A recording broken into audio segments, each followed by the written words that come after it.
Honorable Dr. Justice S. Vimala, Judge High Court Madras, CEO of the ICT Academy, Mr. Shivakumar, Thiru Kumar Jayant IAS, and all the honorable speakers, faculties, and the participants. Good morning to all of you.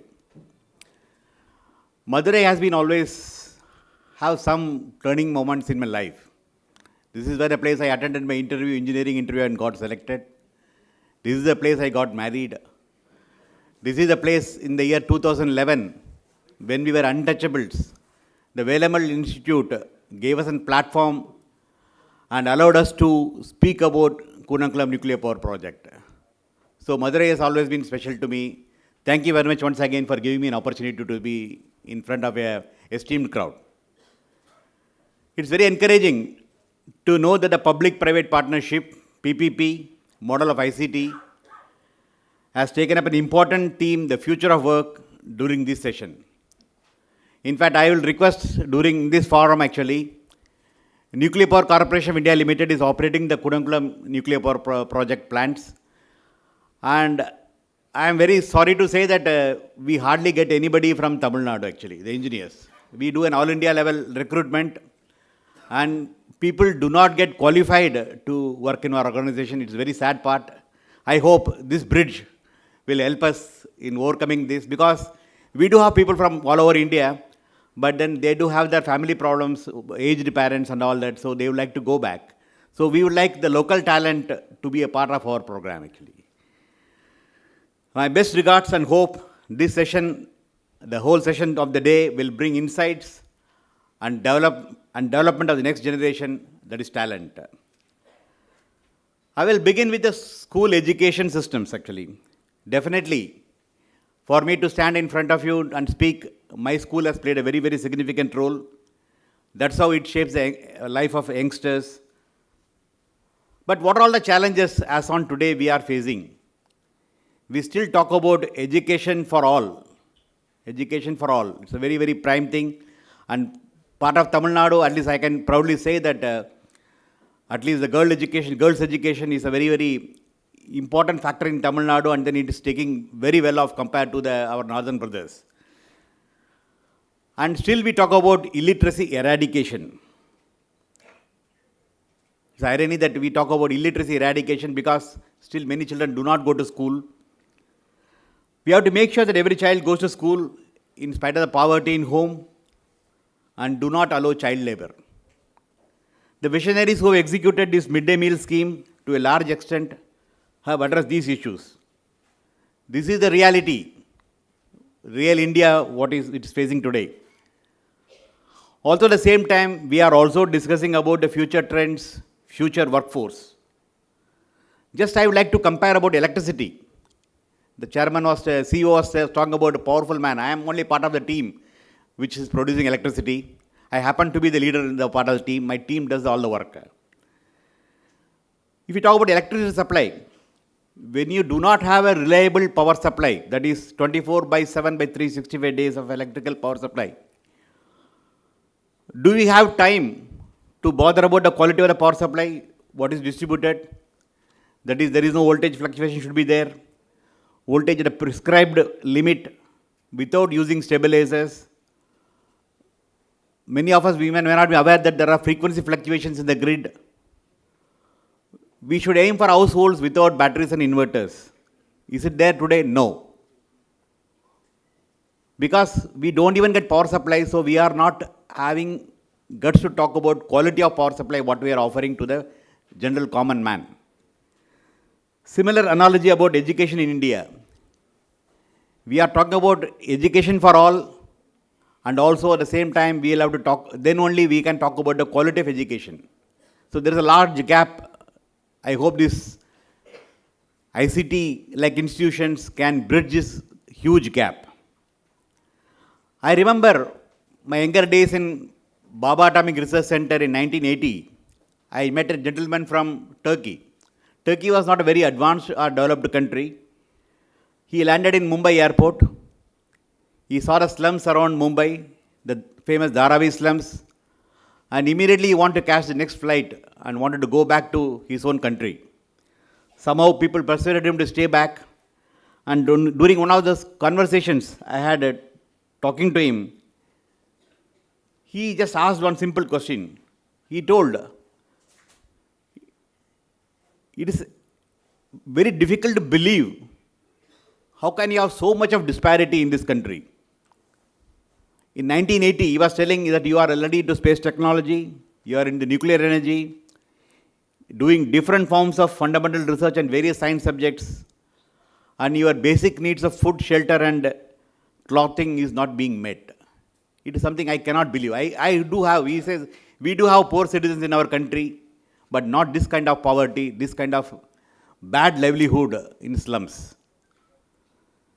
Today, we are on the crossroads with respect to education and workforce. We are still doing very, very primitive ways as far as work is concerned with the workforce.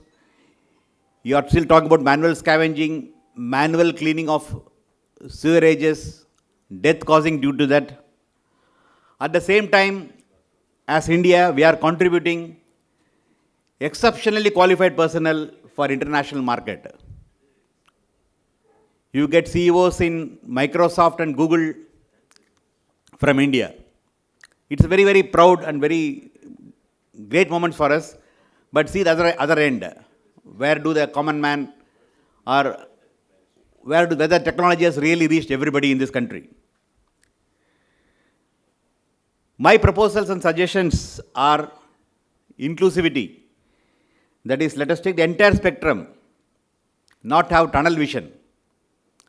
We have been taught to have tunnel vision and only look straight and do not bother about others. Let us change this kind of things. The entire society, the entire country should see an upsurge in the quality of education and also the quality of life.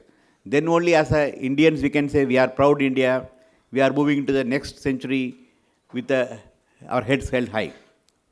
Overall upgradation of systems, I am not talking about individuals, overall upgradation of systems, whatever is existing in practice today.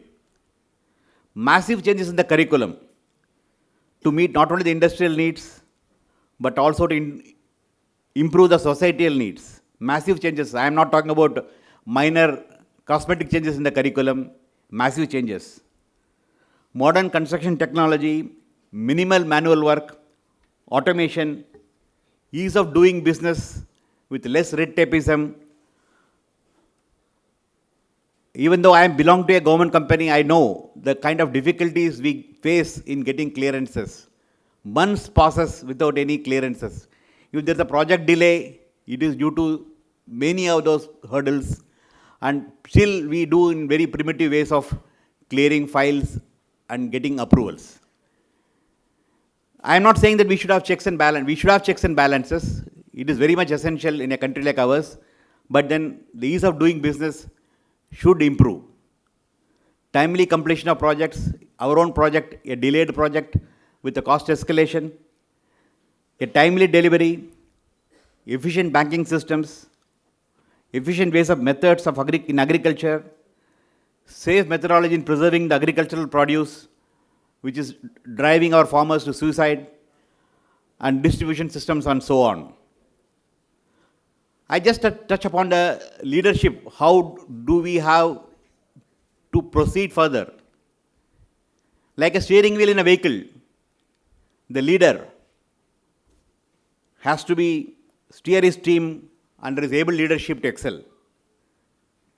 The teams shall be brought up in this mentality from the days of schooling and at work. When we call the head of the unit, head of the functional unit, we know the head which decides the entire thing. In an era when there are no communication gadgets, no media, no internet, no mobile, Mahatma Gandhi could inspire millions of Indians. That is, leading from the front, convincing people with conviction and dedication, with no expectations or returns whatsoever. That is leadership.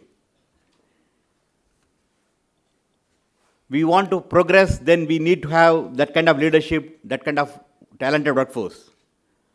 And we should not forget as a country, values and ethics are not history.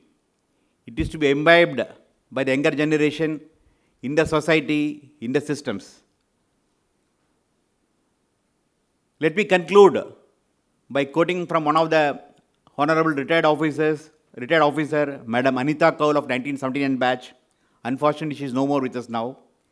She is the principal architect, one of the principal architects in the Right to Education Act. For most of her life, Madam Anita Kaul had battled this aspect of the school system.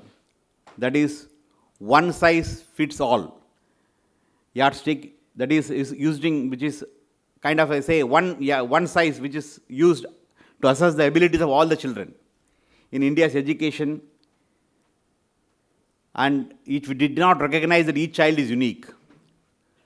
Her life's work was dedicated to the belief that all children should be able to learn at their own pace, without fear or failure, in a joyful, affirming, non-threatening environment.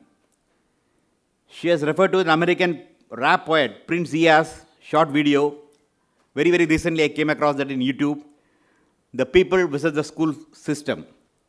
The video begins with Albert Einstein's remark that everyone is a genius.